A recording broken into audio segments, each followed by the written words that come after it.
দেখো তো তোমাদের বৃষ্টি আপুকে চেনা যায়, লাগতেছে না একদম বউ বউ? আজকে যদি আমাকে কেউ জিজ্ঞেস করে তুমি কি জানো পৃথিবীর সবচেয়ে সুখী মানুষকে, আমি নিঃসন্দেহে নিজের নাম নিব। প্রায় 5টা বছর অপেক্ষা করার পর ফাইনালি আমি মানুষটাকে নিজের করে পেলাম। এর থেকে খুশির দিন আমার কাছে আর হতে পারে না। এখন তোমরা বলতেই পারো যে বাঙালি সন্দেহ আসলেই ভুল হয় না। আমরা তো জানতাম, কিন্তু আসলেও আমি জানতাম না যে এরকম কোনো কিছু হবে। শুধুমাত্র আমাকে পাওয়ার জন্য মানুষটা যে পরিমাণ পাগলামি করছে, আমি বাধ্য ভাই মানুষটাকে নিজের করে নিতে। Now it's time to reveal. 50% থেকে আমরা এখন 100% হয়ে যাচ্ছি। ব্লগিং লাইফে আমার এক্সপিরিয়েন্স প্রায় 3.5 বছরের, কিন্তু জীবনের প্রথমবার আমার সাথে এরকম হচ্ছে যে আমি অনেক কিছু বলতে চাচ্ছি তোমাদের, বাট বলতে পারছি না। তোমরা কি বুঝতে পারতেছো যে ভয়েস দিতে গিয়ে আমি কিন্তু মুচকি মুচকি হাসতেছি। সবাই আমার জন্য দোয়া করো। আর আমি আমার জীবনে প্রায়োরিটি লিস্টে থাকা সবচেয়ে কাছের মানুষকে পেয়ে গেছি। যেমন প্রায়োরিটি লিস্টে থাকে আমার Vivo Y31D।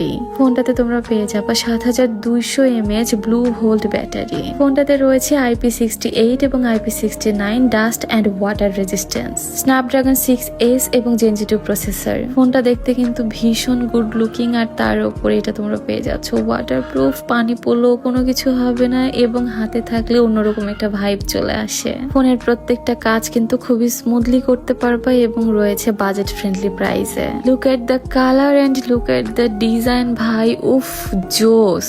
আজকে যেহেতু আমার মনটা ভীষণ ভালো ছিল, এই জন্য লাল টুকটুকে একটা শাড়ি পরে বউ সেজে চলে গিয়েছিলাম কিছু সুন্দর সুন্দর ছবি তোলার জন্য। বিয়ের পরে হাজব্যান্ড বেস্ট ফ্রেন্ড হয়, ইটস ওকে, বাট বেস্ট ফ্রেন্ডকে বিয়ে করা এটা একটু অন্যরকম বিষয়। বাট আমি কেন জানি শাই করতেছি, আমি কি বলবো বুঝতেছি না ভাই, কিভাবে এক্সপ্লেন করবো সেটা বুঝতেছি না। আমার খুব লজ্জা লাগতেছে। যে মানুষটাকে বিয়ের জন্য ছেলে দেখতে বলতাম, সেই মানুষটা আমাকে বিয়ের প্রপোজাল দিচ্ছে।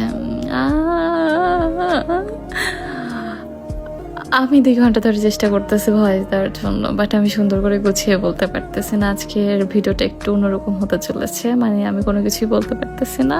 আমি ব্লা ব্লা ব্লা ব্লা। আমি মানুষটাকে ভীষণ ভালোবাসি, আর তাকে ভালোবাসার প্রধান কারণ হচ্ছে সে আমাকে প্রচন্ড ভালোবাসতো, আমার কেয়ার করতো, আমাকে বুঝতো, আমাকে সব কাজে সাপোর্ট করতো। কিন্তু কিরকমটা ছিল না যে আমি তার সাথে সারা জীবন কাটিয়ে দিতে পারবো, এই অনুভূতিটা আসে নাই। কিন্তু সে যে আমাকে পছন্দ করতো বিষয়টা আমি ওরকম ভাবে গুরুত্ব দিই নাই যে ওই রকম ভাবে পছন্দ করতো। সো রিসেন্টলি জাস্ট সে আমাকে বলে যে কেননা আমরা একসাথে থাকতে পারি। সো আমি জাস্ট অবাক হয়ে গিয়েছিলাম যে কার মুখে কি শুনতেছে। দেন তারপরে ইটস ওকে, ওকে থাকাই যায়, জাস্ট এরকম ভাবে বলছিলাম। সো ডিটেলসে আমি আর শিফাত একটা ভিডিও করবো, তো মানে কিভাবে কি হলো সেটা নিয়ে।